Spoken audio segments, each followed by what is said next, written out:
Hey everybody, welcome to another episode of Further Review, Buffalo News, buffalonews.com. I'm Ryan O'Halloran, joined as always by Jay Skurski. We're a day removed from Bills 34-10 over the hapless Titans. We'll get into a bunch of different topics. Let's start off with the story of the week, which happened a couple hours after we filmed last week's podcast, which was the trade for Amari Cooper. You led your story in today's paper on him. 19 snaps, 4 catches, 66 yards. I don't think you could draw it up any better. No, I mean, well, maybe the first Which catch or the first play would have gone a little better. He drops the first ball that comes to him, right? It's a third down, and you're thinking, okay, well, he's had some issues with drops in Cleveland, and maybe they followed him to Buffalo. But no, it got better, a lot better for Amari Cooper after halftime, of course.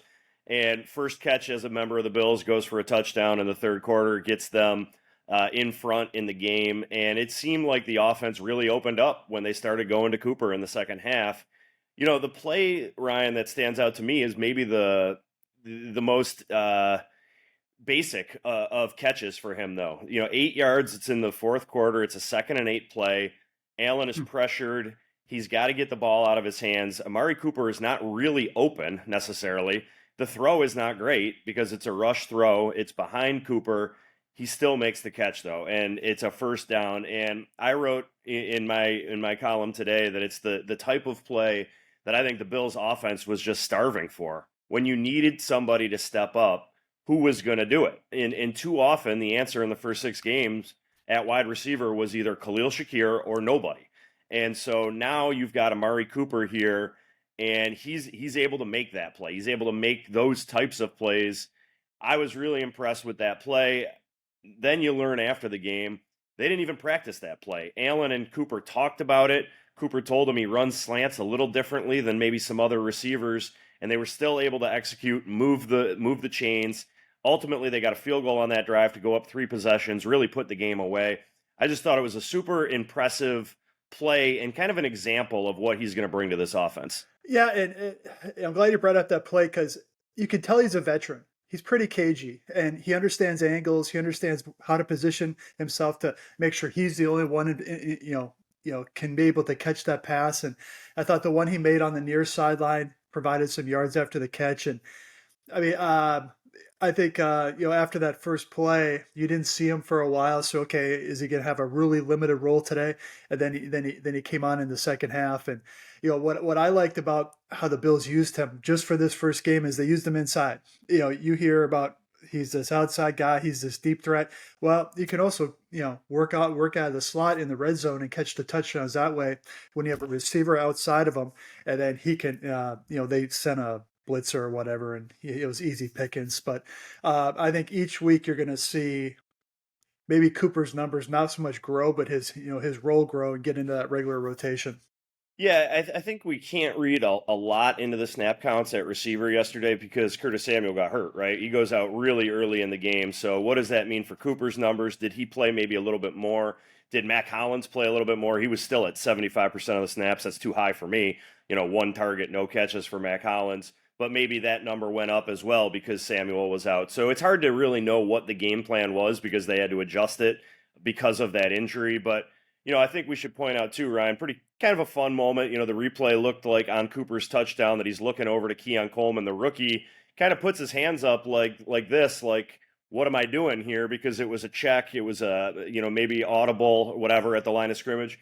They were both sort of playing coy in terms of what was communicated there, but there was some sort of communication between Coleman and Cooper, and ultimately the play ends up in the end zone. So while we didn't really get the full story on what was communicated there, I think it went to show, like, hey, this guy's still pretty brand new. He's turned into a rookie to make sure that they're on the same page, and ultimately it worked out.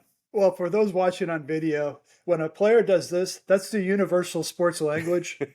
What do I do? Yeah. When the other receiver does this, that's the universal language of run that way. So, Yeah. I have some fun with it. I mean, the guy just got here. He's not supposed to know all the stuff, but successful debut for Cooper and the Bills.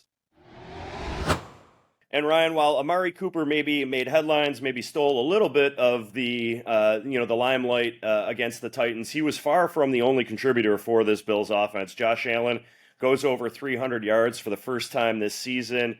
The list is long, right, of the guys who stepped up for this offense. All 3 running backs find their way into the end zone. Ty Johnson through the air, James Cook and Ray Davis on the ground. Keon Coleman, the rookie, first 100-yard receiving game, not only for him in his career, but also for the Bills this season.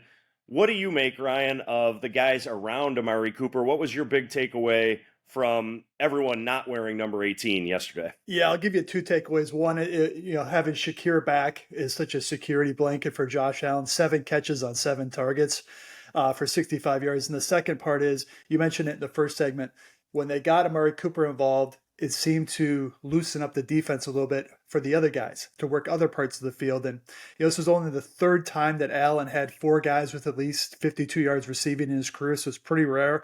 And that means they're getting big plays. They had a season high 8 explosive catches, which is a gain of at least 16 yards. But I'll start with Shakir.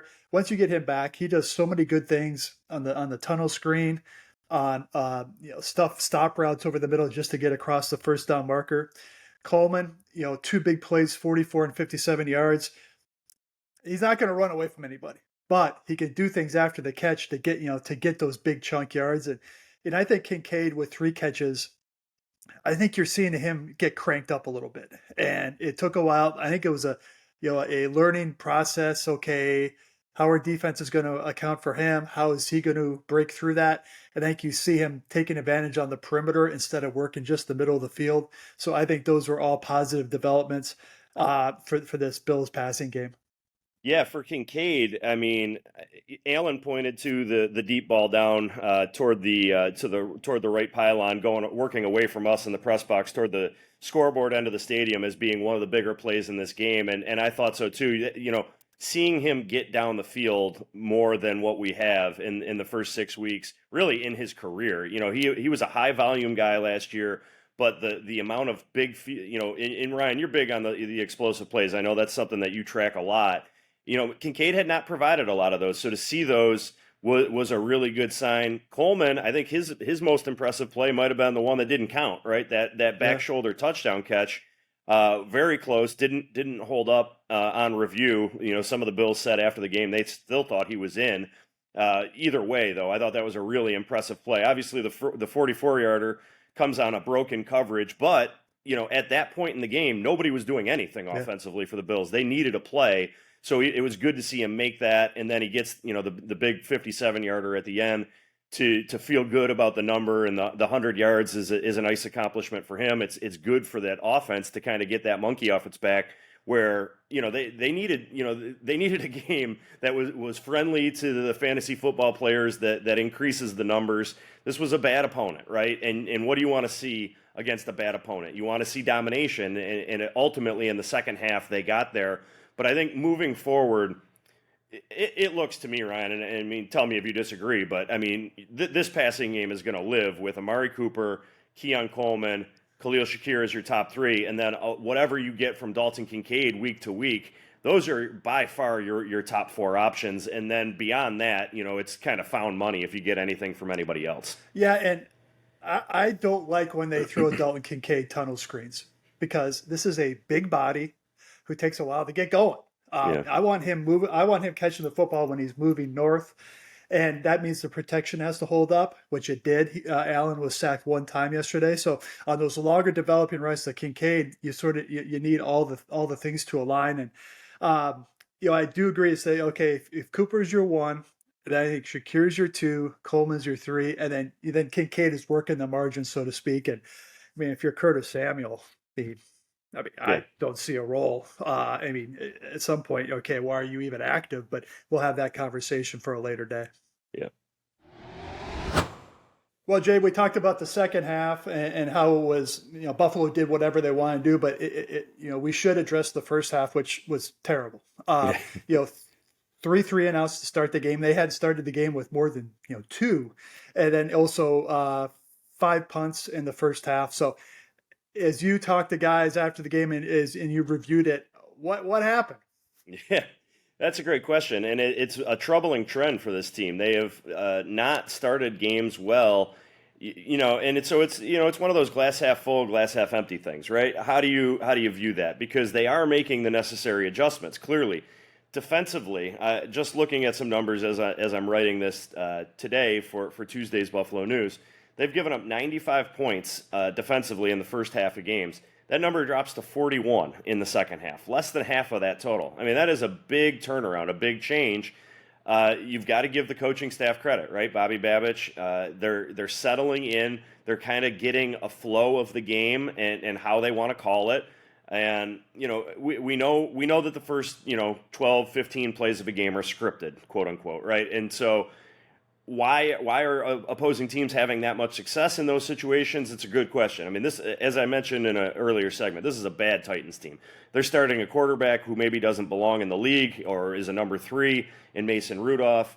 Really looked like kind of a preseason lineup at times for them. But, 13-3 first downs in the first half. 5 of 8 for Tennessee on third down. 0 of 5 for the Bills. Yardage, big disparity in yards gained. And so this was a game that Tennessee was dominating at the start. And the Bills, I think, quite frankly, were probably lucky to only be down 10-7 at halftime. A big touchdown to get them back into the game.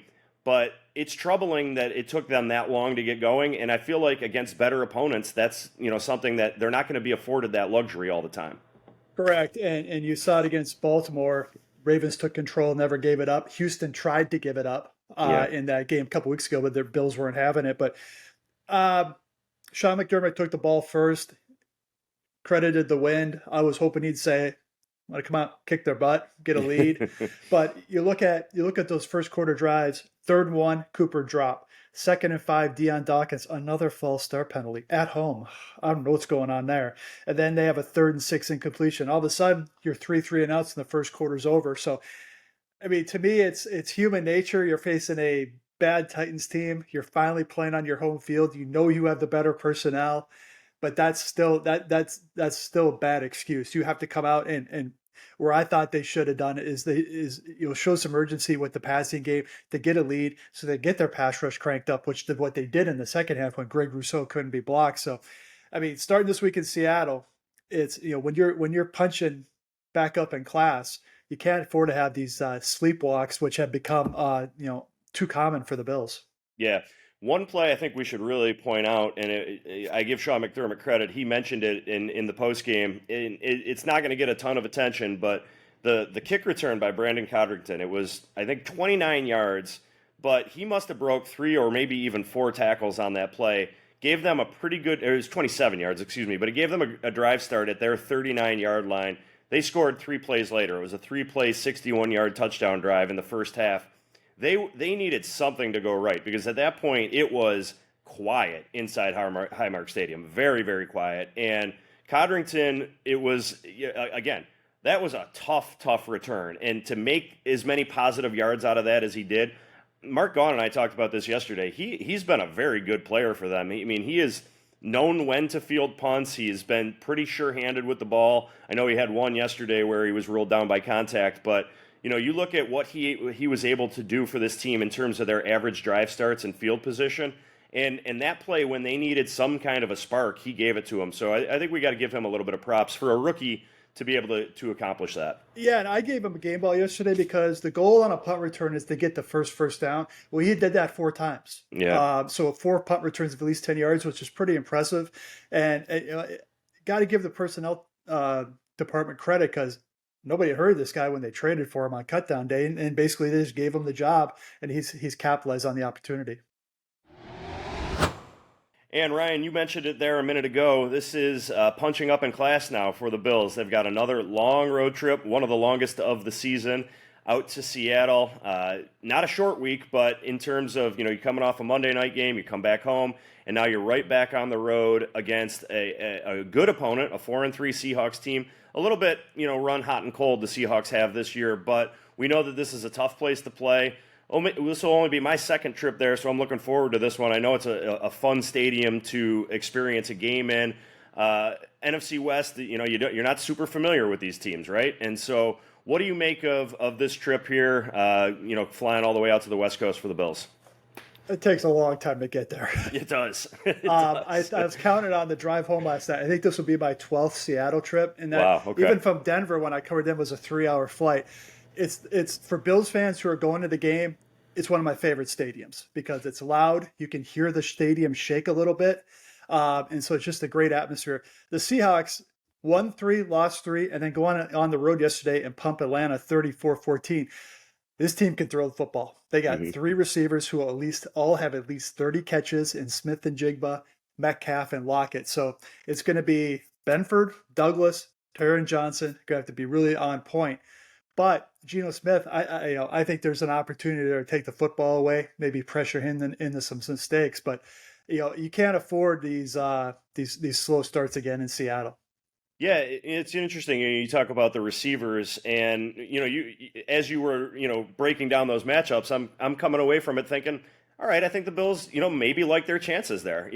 Having Taron Johnson back is just so big for this defense, right? You point to that Tennessee game yesterday. Early in the game, it's a third down play, and he makes the pass breakup, forces a punt. I know he had a penalty. Maybe a bit of a questionable call, but I think what Taron Johnson means to this defense is huge, especially when you're going up against a team like Seattle, who's got 3 really good wide receivers.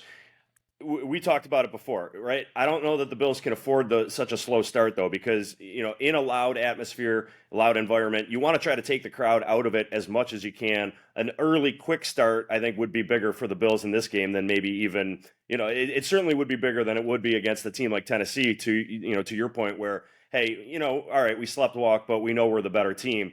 Seattle gets some momentum; they get the crowd on their side. That may not go as well for the Bills. Yeah, and just looked it up. Seattle's allowed 20 sacks, and they have 20 sacks. So that's obviously a point of emphasis. One thing if I'm the Bills is you got to work on that silent count this week because that crowd's going to be cranked up from the first play of the game. And they've had a false start penalty for the Bills, home and away. So they were better with penalties yesterday compared to the debacle against the Jets. But staying ahead of the sticks, the cliche goes, can't get in 1st and 15. You can't get in 2nd and 20. So I think this has got to be a fundamental game for the Bills to get a road win. Yeah, turnovers too, right? Obviously, those are big. That's something that either you or I, so one of us, is going to be looking at. We talked about that a little bit in the press box as the week goes on. Bills have been very, very good in that category this year. So a little bit of a teaser for what's to come this week in the Buffalo News. Ryan and I will be back next Monday. Time TBA as we red-eye home from Seattle or somehow get home from Seattle. So we'll figure out what time we're going to be joining you next week for the next edition of Further Review. So until then, for Ryan O'Halloran, I'm Jay Skurski. Thanks so much for watching.